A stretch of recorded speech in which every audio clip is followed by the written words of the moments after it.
from a wish from us at Graeae Theatre to provide a learning platform for ourselves, but also for other performing arts organizations and artists and companies and others working within the performing arts and the culture sector. And with this, we are hoping to discover principles and approaches that can make everyone's work and organizational models more inviting, inclusive, and accessible towards people with different abilities. And in this relaxed conversation, which is number 4 in the lineup, it's the last one we're doing with this round of funding from Balansepotten. And all of the conversations have had different focus areas where we have been inviting people who inspire us and companies who inspire us. And the one today will be based around the great work that Graeae Theatre Company and Jenny, the artistic director, are doing. And with that, I will give the word over to you, Jenny. Hello everyone, can you hear me okay? Um, I'm Jenny. I'm a 62-year-old white woman with hair that's sort of scraped back with green sunglasses matching my green dress. I always have to match somewhere along the line. Got black polo, hearing aid in my left ear, and I flap my hands around. I'm a sign language user, but I also speak. And my name sign, I'm sure that any people in the deaf community here, you have name signs. My name sign, if you want to have a practice on your own, can you just imagine that you are carrying 2 very heavy melons in front of your chest and let your hands bounce up and down? Jenny, um, I have very big boobs. And so the deaf at my friend's deaf said, "Oh, your name sign has to be boom, boom, boom." Well, thank you. We all know deaf culture is very direct, very honest, borderline rude sometimes. So I'm Jenny, but it's also the sign for being present. And I just want to say a big thank you to you for giving me this opportunity. It is my favourite thing in the whole world talking about Graeae, but I have many more questions than I have answers. Now, Graeae is a learning company. We only know what we know by making an awful lot of mistakes. Graeae was set up 45 years ago, 1981. I can't do the math, sorry, long time ago. Set up by a man called Nabil Shaban, who passed away a few months ago, which is very, very present in our building. He set it up because as this wheelchair user, small statured man with curly, wiry hair, long, beautiful arms, huge hands, and such an expressive face, and hell-bent on being an actor, and got all his training through amateur dramatics at university, where he was actually studying politics and economics. He's got a huge brain. But he went to, I knocked on the door of the National Theatre, the RSC, all the big British theatre institutes, said, "I'm an actor." And I'm really sorry, but I'm afraid our audiences would be really upset if they saw someone like you on the stage. I mean, absolute, blatant, direct discrimination. So Nabil fiercely just held himself together. Thought, well, we have a right as disabled people to be on a stage. Who, the gatekeepers, those above say no. Well, I'm going to try something. So he set up Graeae. And this was in the 80s when it was a good time because all those people who were being discriminated, people from the global majority, so Black Theatre Company was set up, Women's Theatre Company was set up, Gay Sweatshop was set up, and Graeae. And the Arts Council of England back then really understood the need to fund marginalised groups. So thank you, Nabil, for setting up Graeae. And so Nabil, when I spoke to him, Graeae is spelled Graeae, and it's a difficult word to say. So I said, why did you call it Graeae? And he said, the story is a Greek myth, and the three Graeae sisters shared one eye and a tooth. And then Perseus came and stole them because he wanted to know how to kill the Medusa. So of course they tell him they want their things back, their eye and their tooth back. He doesn't give them back, brings them into the wilderness, and the Graeae sisters are left screaming and defenseless. Well, as a company, yes, we are screaming with that sort of energy and anger and passion for equality. This is what we fight for every single day. Equality to be part of society, equality to be on a stage, equality to work. Some people are so marginalised, there's no expectation. If you're a disabled person, when I became deaf at the age of 7, my mum and dad thought, I wonder what will happen to Jenny. Will she ever work? How will she work? Expectation becomes very low, and it's so offensive to think that we can't. So we are screaming. Um, and what we do though, we do exactly what the Graeae sisters do, share what we have. I've got a picture. Can I just show you? It's one of the things I think that demonstrates Graeae. Oops. This is a picture.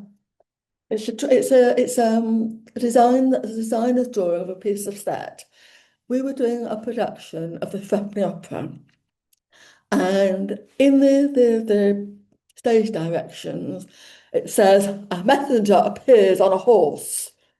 Well, I don't imagine many theatres are able to have a horse on stage unless you're the National Theatre, got loads of money. So our messenger was our front man, a wheelchair user with limited arm movement as well. He moves his chair using his little finger. He's a singer and he plays a guitar using his little finger. An extraordinary man called John Kelly. And I thought, hey, well, we're not going to get John on a horse, but we can bring the horse to John. So this picture of someone dressed in an army sort of type uniform with lots of medals, and a cartoon horse, which has got a big square cut out of it, and we put it over John, so the straps are on his shoulders, so the horse is on top of him. It's like an ice cream vendor thing that they have in theatres when they sell ice cream. That's what gave me the idea, and I'll show you. Can you see all that? Yeah. So, yeah, so we put the horse on John, and he galloped, or rather wheeled around the stage as a messenger. It was so funny and so brilliant. And it was a horse. And that's sort of what I love about Graeae. We work out if something's a problem, it's like, how can we solve it? And therefore, everything we do is about access, and it's about, at all points, never ever disempowering the disabled person on our stage. Behind me is the pictures of the lights in the way of Sophie. Can you see that? All right. It's a bit hard, isn't it? This is a small statured woman with gorgeous orange hair. Her sign name was a sign of orange, Sophie Partridge. And she was in a production called Peeling. There were three disabled women. Sophie, not unlike Nabil, uses a power chair, and a small statured woman. And I designed the set. So her great big crinoline dress had a ramp up into it. And her costume was made so that she herself could undo it. And she could take her take it off, but then one of the others would come and help take it off around her back because she couldn't do that. So when someone can't do something, I don't want that to be on stage that she is the only person that can't do something. So if she undoes her front bit, then someone else comes and helps take it off her, and then she undoes the back of one of the other actors' dress. So it's about always for me, in terms of access and showing what we are about on stage, is how we support each other with what we can. And we can do everything, but we might do it differently. And it's just showing real equality on stage. The play Peeling was a huge adventure for Graeae. The year before, I had done The Fall of the House of Usher, and we had no money. But the Arts Council said, well, you've still got to do a show. Oh my God, I've got about 20 euros to do a show. How? And so I read The Fall of the House of Usher by Stephen Burkoff, and he has written more stage directions than he had texts. So I wrote to Stephen Burkoff. I said, please, can I use your Edgar Allan Poe adaptation, but can I use your stage directions to function as script for the actors to say? And it was extraordinary. Not only did the stage directions, they were audio description for blind audiences. Also, although the actors, when I said that this is what they were doing, they were going, you're absolutely joking, Jenny. What? We're going to have to say what we're doing. I went, yeah, why not? It's theatre, theatre. Any sort of theatre about breaking rules. So that's what we did. And suddenly, weirdly, they owned their character much, much more.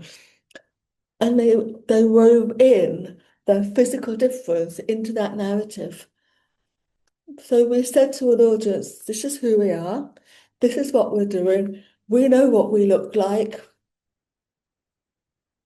do not judge, or judge if we're good, but don't judge our bodies, judge us with kindness, if that makes any sense. So suddenly, when we did that, and I pre-recorded all the sign language, so that was on a big sort of mirror screen above this big, beautiful bed where most of the action took place.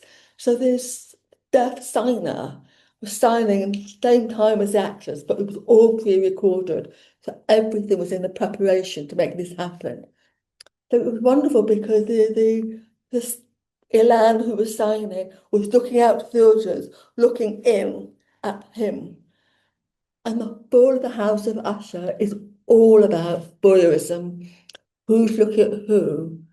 So the language of the aesthetic of the access was absolutely truthful to the play. And that was our big discovery, and that is what Graeae, I'm so proud of this. Graeae has been championing this now for over 20 years, what this aesthetic can be, that access is never added on, not the interpreter on the side, that's good. But come on, deaf people have to look over there. I pay a lot of money for theatre ticket to look over there. I want to look at all the actors. So when it's integrated, it is brilliant. And it means you can look at the other actors. And the whole process of when you're working with interpreters or deaf people, signers, and you translate the script, that's how we learn what the script means. Because there's a million different ways of saying, I love you, I love you, I love you, I love you, I love you. I mean, what does the script say? If the script says, I love you and I'm broken by it, I love you. So the dialogue between the actors and the translation process, it's rich in how you make theatre. Anyway, I'm going off on one. When we did Peeling, Kate O'Reilly was a visually impaired writer herself. wrote audio description into becoming a character thing. So the characters would comment on each other, as well as being functional about what was in the set and what was happening. They like she gets out a program, she makes some soup, whatever. She also used it to make comments. Oh, Coral's got her mouth all twisted like a rat's bottom. So it's like, oh, so they could be witty and cruel to each other through the language.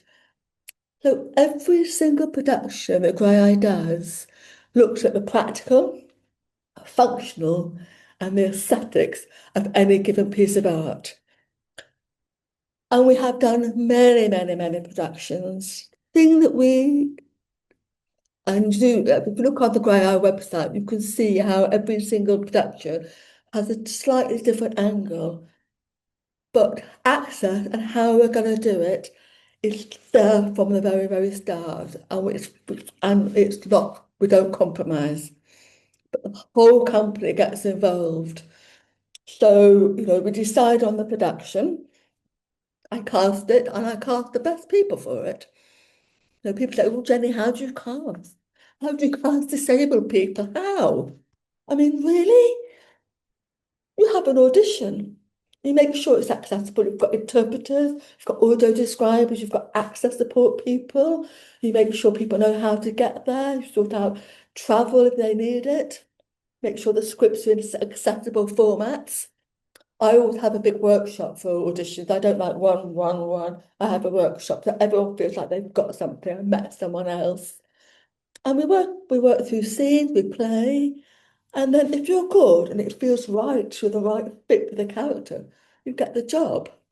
If you're not very good, well, then you don't get the job. It's very, very simple. That is how everyone casts. But for some reason, in the mainstream world, I think there's some sort of secret ingredient of how you work with disabled people. Oh, that was true when I started, and it's still true now, sadly. Blah, blah, blah, blah, blah. So we choose a production, we have the auditions, I cast, and then our access manager will talk to the performers and also our stage management about what their access riders are and how can we best facilitate access so that when they're in the rehearsal room, when they're on tour, they could be not have to worry about all that. So it's a very honest conversation, and we try and get everything in place. Our building is the most beautiful building. It's all fully accessible. We have offices, and we have a gorgeous rehearsal room. So I know that my rehearsals are accessible. Um, that's when it becomes a little more difficult because the beautiful individuality of disability, of neurodiversion, of being deaf, everyone brings something that's unique. Everyone brings something that's different. Everything, and sometimes there are those real conflicts of access. And I love it, but it also is something that continually challenges me. So as a director, I can't say, oh yeah, I know. No, I don't know, because every new group brings something different. So when I was working with a group, one person, because of their physicality and fatigue, could only do 5 hours work a day. So we found the money so I could have an alternative, another disabled woman. So they shared the role just to make sure that we could be kind to both of them. But for the main character playing against these two women, a neurodiverse autistic person was saying, oh my God, Jenny, I've got to work with two very different people, two very different women. So I said yes, but so when the first actor would go off, then, when they had 5 hours up, the new one would come in. So he got to work with both of them consistently. And that was about his access. But having quite a few autistic people in the room, one person stimming fidget toys was irritating to somebody else. And sometimes people were just stimming and ticking off each other. It's like, hang on a minute, right, come on, let's make some space and just sit with yourself because it's becoming a whirlwind of the most quite amazingly, a whirlwind of peeing about type movement with all this stimming and tickings of things. And they thought it was hilarious. And then I said, hang on, we still need to rehearse. So let's sort this out. There's often conflict between deaf people and blind people in terms of light. I need light, and sometimes they need the room more dimmed. The one thing we haven't got in our rehearsal room is the ability to have half the room light and half the room dark. Haven't quite worked that one out, but one day we will. But these are the things that come up to challenge, and you have to work through them because rehearsals have to be kind, and they have to be thoughtful, but at the same time, the most important thing you can do for any disabled actor, whatever their access is remember they're an actor and they are there to do their job. And they want to be that best actor because there is nothing worse than putting absolute rubbish on stage with loads of disabled people in because, oh, they look nice. It's a tick box exercise. And people go, oh, lovely, but they're not very good. We have to be good. And that is something I feel so strongly about. We have to be good at what we do. And I'm lucky. I have a lot of people who are amazing actors and they bring what they have into the room. And when I did Romeo and Juliet, my nurse said I had this gorgeous image in my head of the two Juliets, one deaf BSL user, one wheelchair user. And then they transferred, so I had both my Juliets on the floor. And Kellen, my lovely nurse, said, "Oh, Jenny, I can't actually bend down to hold my Juliet." She said, I'm so sorry, I'm so sorry. I thought, hang on a minute, do not say sorry. Right, what's plan B then? Plan B, there's always a plan B. And plan B was amazing because it got me to my last image in my head, which was everyone on a cross. We had benches. So I was like, oh, so Kellen, thank you. You've solved my problem. I was trying to work out how to get that cross together. You've done it for me because you couldn't do something. That is where a Graeae rehearsal room is always really left curve, really different, and always challenging. For people who are neurodivergent, because I am very chaotic, I know what I want when actors play.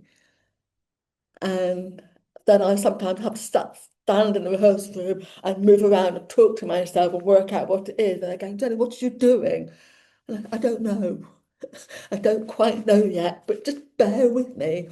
And I said, if you need to just leave the room because I am just driving you scatty, go. And then come back and I'll sort it out. So we go with it.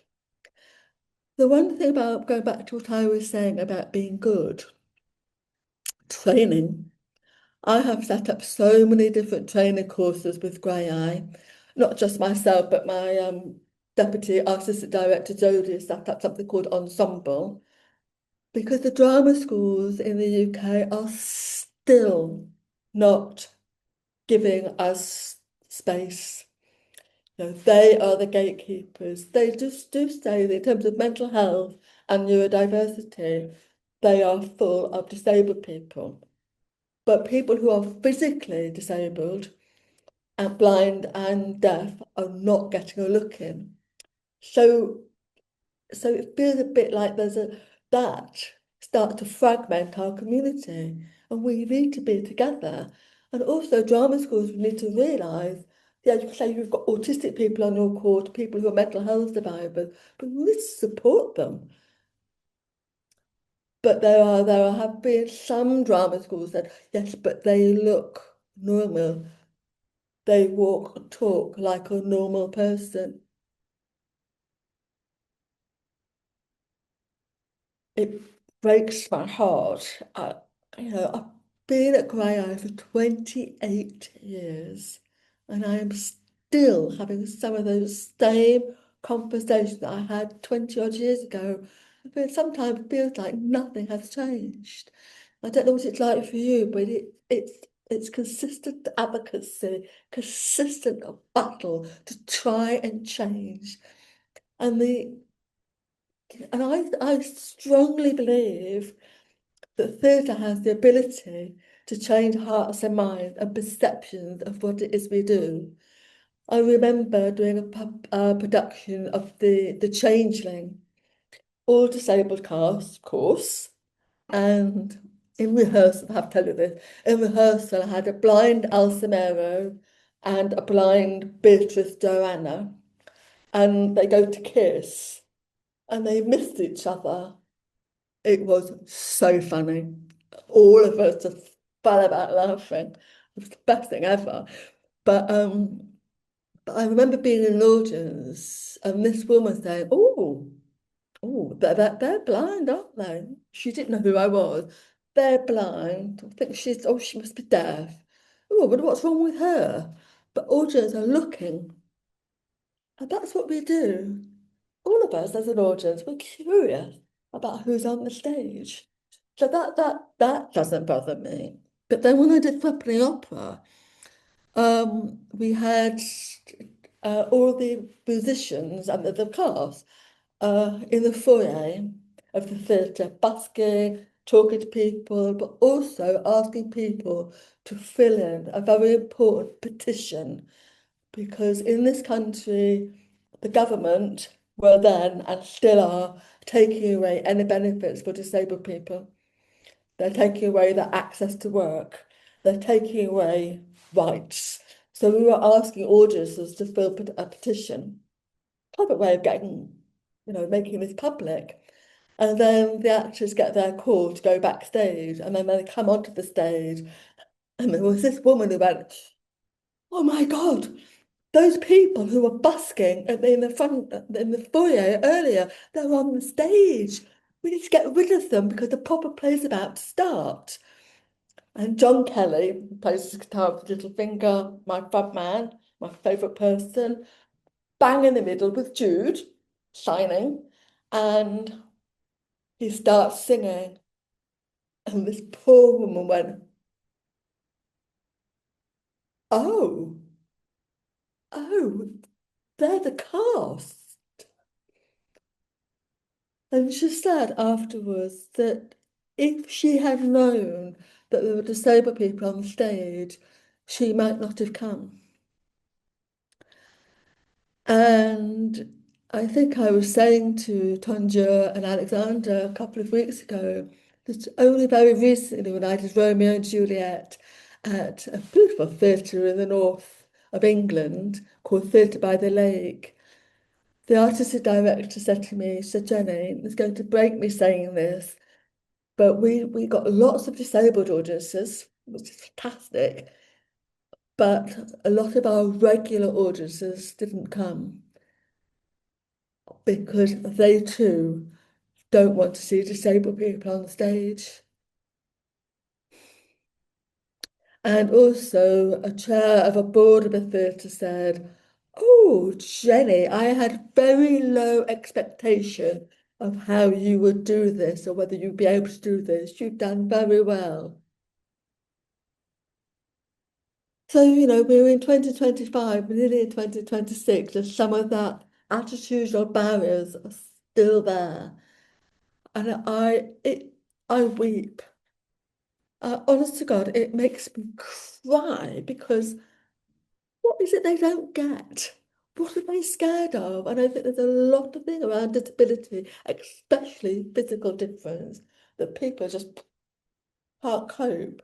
And I want to get to the bottom of that. I think it's fear, but how do we seeing more and more disabled people, more and more theatres, more and more TV programmes?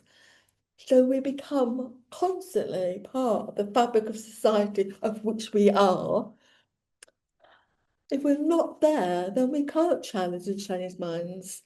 So sometimes I feel like I'm banging my head against a brick wall. I feel like that. I felt like that over the last 2 weeks. And, I've Sorry, am I making any sense? I'm going round in the houses a bit. I'll come back to this point in a minute. But training, so we've been training actors because sometimes if no one else will, we will. It's really hard now to find the money to do that. But 15, 20 years ago, there was more money around. So I trained a huge group of actors who are still working now. And then we do smaller training things. And how I sometimes pay to train my actors is I do training for big corporate organizations in the UK, in Japan, in Brazil. You know, they pay, it's called authentic communication. It looks at access in its broadest sense. And it's also about personal access. It's everything I've been talking about, but I do it as a training thing. And they pay very well. That money goes to train our young company. So, because as a company, we can't get sponsorship. I don't know what it's like in Norway, but here it's very much, lovely disabled people. Here's some money. I am not doing that. I'm not doing that. We are not victims. We are working people. Come on. So I won't play that victim in order to get money. If we get our money, it has to be right. It has to be equal. It has to be ethical, but not out of pity. If that makes any sense. We train actors. We've had huge writing programs over the years. And we have developed a lot of writers. We commission our writers. So Graeae does a mixture of extant texts, like I've said, Romeo and Juliet, Fall of the House of Usher, Bent by Martin. We do lots of those. But then we also develop our own new work. And I love working with Graeae writers because they say, Jenna, I don't always just want to write something about being a disabled person. I said, well, don't. It's not the only thing that defines you. Write what you want to write. But the challenge is, I want you to think about how might you embed audio description into the narrative. Think about what the access might be like for deaf people. Think about the fact the cast will be disabled people. So they go around with that, and some of them say, actually, you know what, I can't get there yet. And then that becomes my job as a director to see them through and how we might work things. But when they do it, it's like, wow, yes, love it. We've got Graeae Plays, one which is a picture of a woman with bunches and another an actor called Jamie Bedard, head to head. Then we've got the most gorgeous play called White in the Snow, which had a very small statured woman with a green mac on and a striped top underneath. That was about eugenics for 7-year-olds. It's the most extraordinary play. It's complicated, emotional, silly, and funny, and it's mixing the story of Snow White and eugenics. Um, the father of a family of small statured people playing the seven dwarves wants more small people to be born. And he meets the scientists who want to eradicate them. So it's that battle. It's a incredible play. So, and but with all of this, there is still a battle on our hands of trying to get our work made, trying to find a stage for it. And it sort of goes in waves. Back in the day, when I first came to Graeae, I was the one having to knock on all the doors saying, please, can we have your stage? Doing a bit like Nabil. And over time, people have seen the currency and value and the skill of my team and the amazingness of all the aesthetics of access. So some of the major repertory theatres have been working in that way. And it's, yeah, brilliant. That means work's being made less accessible. It's employing more disabled people. It means more audience can go and see something that's there rather than captions or sign language interpreters miles and miles away from the action. So there are lots of exciting things. And then that the person who champions that within that theatre, they leave. and it doesn't get passed down. So again, we have to go bang on that door. And so I think this is why conversation between different countries and what your practice is and how you do it, what words of advice have you got for me? And how can we hold hands? I mean, it's so shocking that we've come out of Europe and the world is as it is, but we really need to hold hands if we need to keep pushing the boundaries. Because if we are on all those stages, it will change minds and things for disabled people will change because those attitudinal barriers start to shift. And that's what we need. I mean, activism is, people say, how do you do it? Well, it's through the work, it's through plays, political plays like Threepenny Opera. And I've just done a production called Bad Lads, which is it's based in the north of England. It's about a particular time when Margaret Thatcher, the evil Tory woman who set up this awful thing for naughty boys, and they went to detention centres. They'd just mix some biscuits or a bicycle, something just really naughty, but not terrible crimes. She sent them off to these detention centres where they were battered by the security people and other really horrendous things happened. And I'm very proud of it because it timed with a report that's just come out highlighting the level of abuse that they suffered. And so it's a national story formed by two disabled men and one BSL interpreter. And it's a hard piece of work.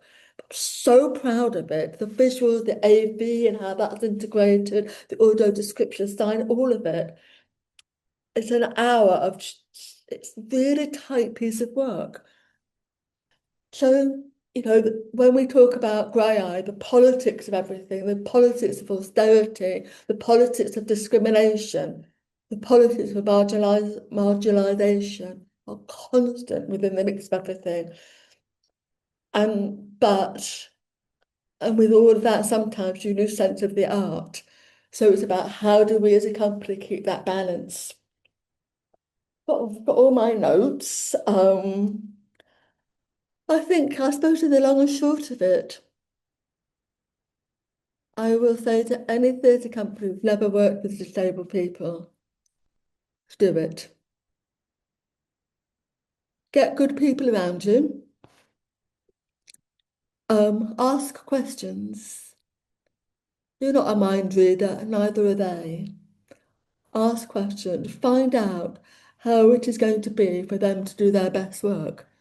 What is the access that they need? The emotional and the physical access. Get stuff set up and then go for it and find out and learn and make mistakes. I have shared every single mistake I've ever made very publicly with the wider theatre sector. I get the wider theatre sector coming to my rehearsals so they can see me not know what I'm doing.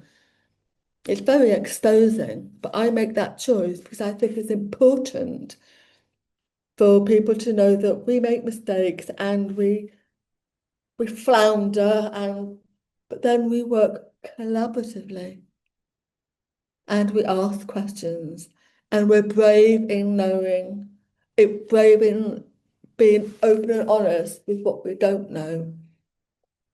And brave in that saying we need help to go on that quest to find out. So when you work like that, it's a very rich way to work. And you learn so much. You forget a load of stuff because you're learning something new. You think, oh, bugger, I didn't do that. I need to do that. It's ongoing. And I think that is why I've been at Graeae for 28 years because it's constantly new. It's constantly challenging. It constantly breaks my heart. But then I have an amazing team around me. And when we break together. And then together we just, well, come on, Jenny, come on. You're our leader, back up. Well, okay, what are we doing then? No, we're back. Um, I think for us, really, one of the hard things right now is the funding climate. It's hard because every single theatre company is going for the same trust and foundations. But we will carry on writing these applications. Um, I think one of the things I want to ask all of you is when people say things like, "Oh, if we'd known there were disabled people in it, we wouldn't have come." How would you challenge that? I need to be better at it. Crying is no good. I need to work out what is my best answer. So I have that question for you. And I suppose my other big thing is when am I going to be invited to Norway to direct something with a load of disabled people in it, please? With all the ascetics of access in it. Please can you sort that out? I would love it. So I'm just aware that it's time really for some Q&A, if anybody has any questions. And by the way, this book, it's called Reasons to be Graeae, a work in progress. And it's very cheap on Amazon. And some of it is all the stuff that I've just been talking about, but much more detail about how we make the work and how we really unpack the aesthetics of access.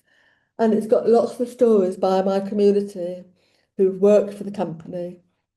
And one of my favourite ones is very early days. The general manager, a man called Steve Mannix, I'm talking about 30 years ago, um, he was waiting to have a board meeting.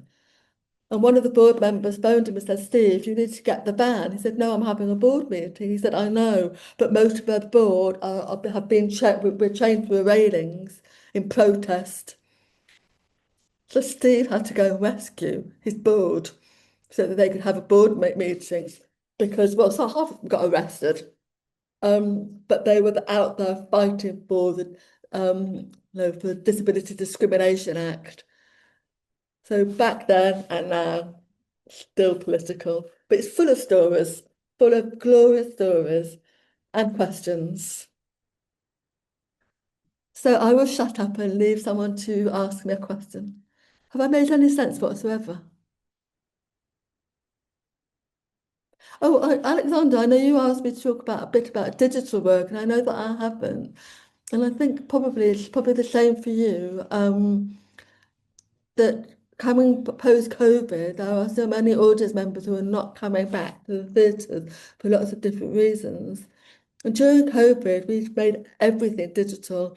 We had a whole series of writer shorts, which we called Quips with Chips, Quips without constraints. So we had lots of monologues that have been written by disabled, performed and directed by disabled people, but all on film. And then coming out of COVID, we've neglected that because we need to also have a responsibility for how powerful the digital world can be and how accessible it can be. So we're still on that journey, which is why I haven't talked too much about it because we need to be a lot better at it, and we're not. Not yet, but we will because we were and we can be again. Any questions?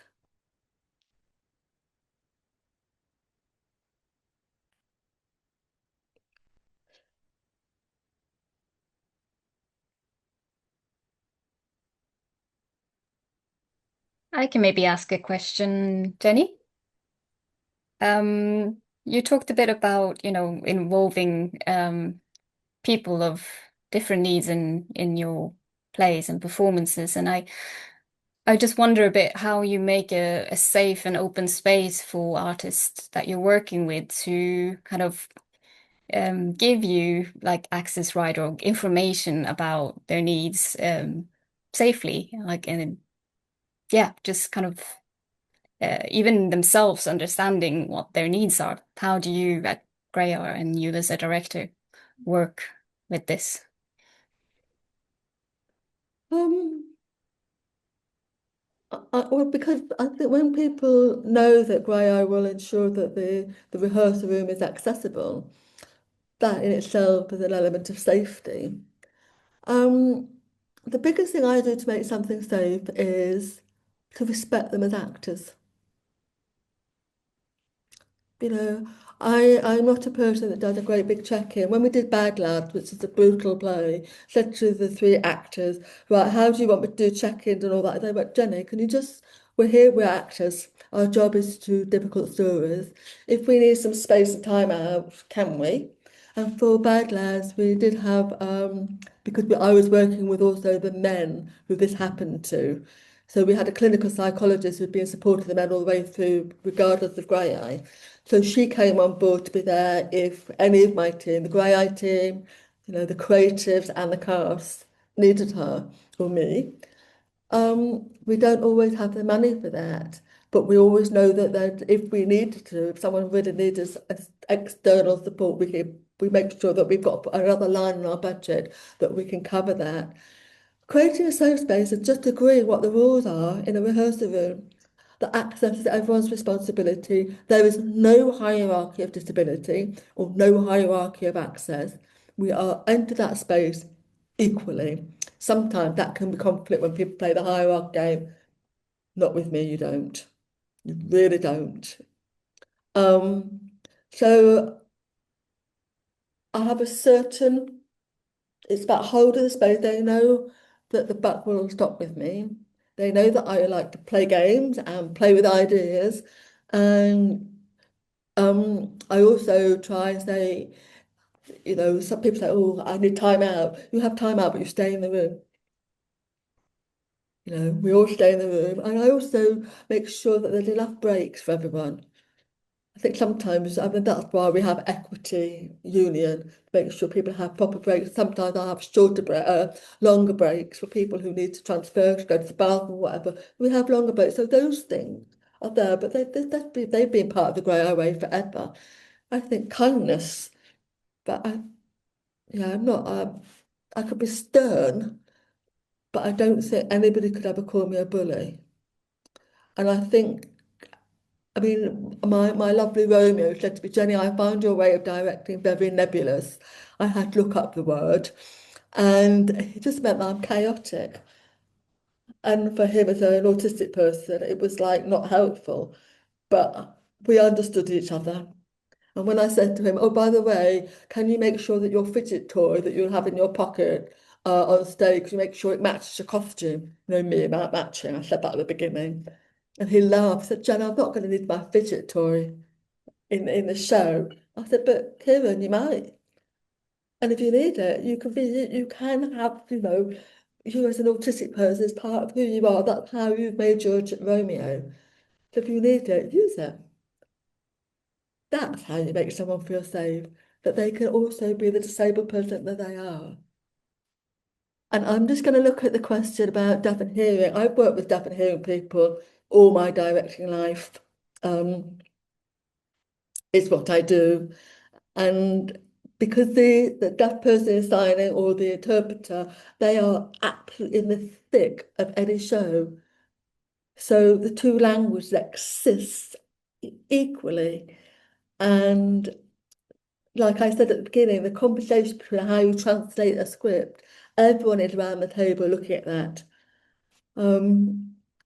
Trying to do Shakespeare was a bit of a nightmare because it's bad with Shakespeare. You had to translate the script into English, then retranslate it back into BSL. And I made the mistake of working with someone who's a real Shakespeare genius, because I certainly am not. Working with us, I worked with two interpreters. We went through the translation process, filmed it all, and then shared that with the deaf actors and the performance interpreters.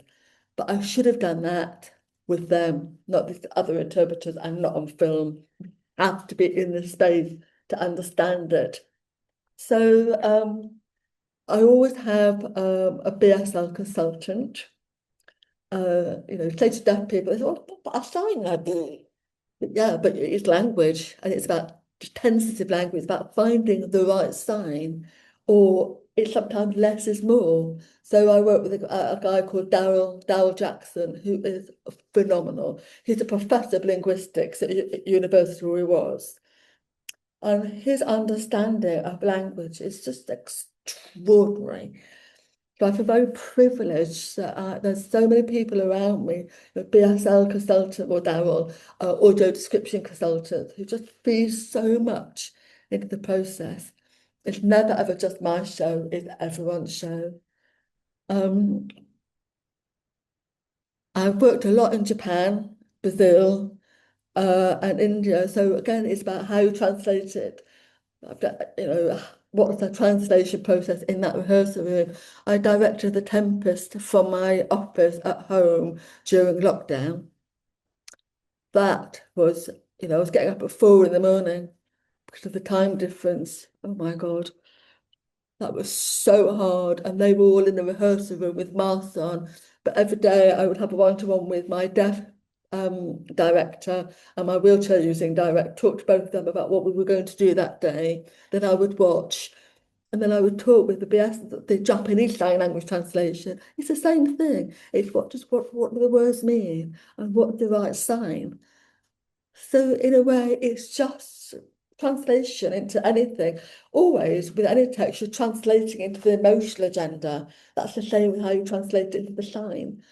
So I've always had deaf people in my rehearsal room and interpreters is what I do. But I always try and have, where there's money, I will have a deaf actor playing Juliet and a disabled actor playing Juliet, and the same with the Romeos, an autistic Romeo and a deaf Romeo. And I've done that in Japan, Brazil, Bangladesh, and Brazil. And I love it, but it does cost a bit more money. Um, there's a real, talk about deaf writers. We've had an amazing year, actually. On television, for the first time, a deaf writer has written a whole series with deaf BSL using protagonists. And deaf filmmaker Ted Evans will be releasing his film, The Retreat, next year. So there's more and more deaf writers, Charlie Swinburne, and there's a whole lot. I mean, at the Graeae Theatre also work with deaf writers. A lot of deaf writers, quite naturally prefer you start your script signing. I've just seed bedding a few commissions for deaf writers, and their process will be we sign first, and then we find the right BSL way of making that signing into the notes, so into the script. And I want to do that script spoken in the BSL word order.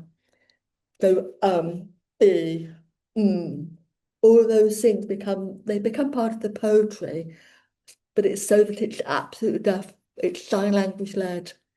There's a deaf director called Lilac, and she did Rent, the musical. It was just an R&D, research and development, but all the deaf acts, deaf people signing the songs, and the hearing singers was not off stage, they were there, but it was sign led.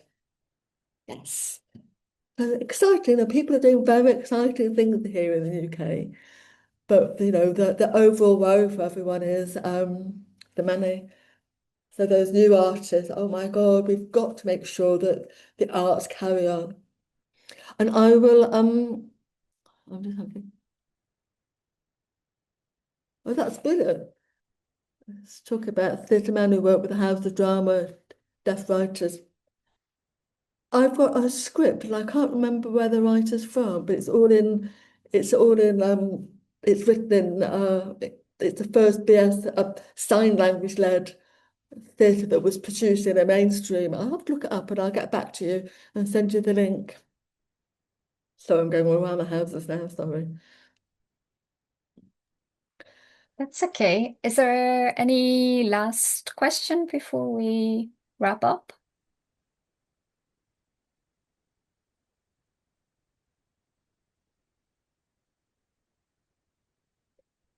No, I just hope that we can all fight for equality and carry on fighting for the rights of deaf, disabled, and neurodiverse people, be writers, actors, directors, backstage, lighting designers, all of it. We're all on that mission to be out there, say, come on. So that's what 2026 is about. New energy, new investment, new journey. And we're together. We're all together on this. Thank you so much, Jenny. The positive ending there. I love that. And thank you to all of you who are attending this. Hopefully, in the future, we will host some more. We'll see. The funding allows. But yeah, I wish you all a rest of Good Friday and soon Good Christmas. Yes, yes. Happy Christmas and here's to the new year. Mwah. Thank you so much for this opportunity.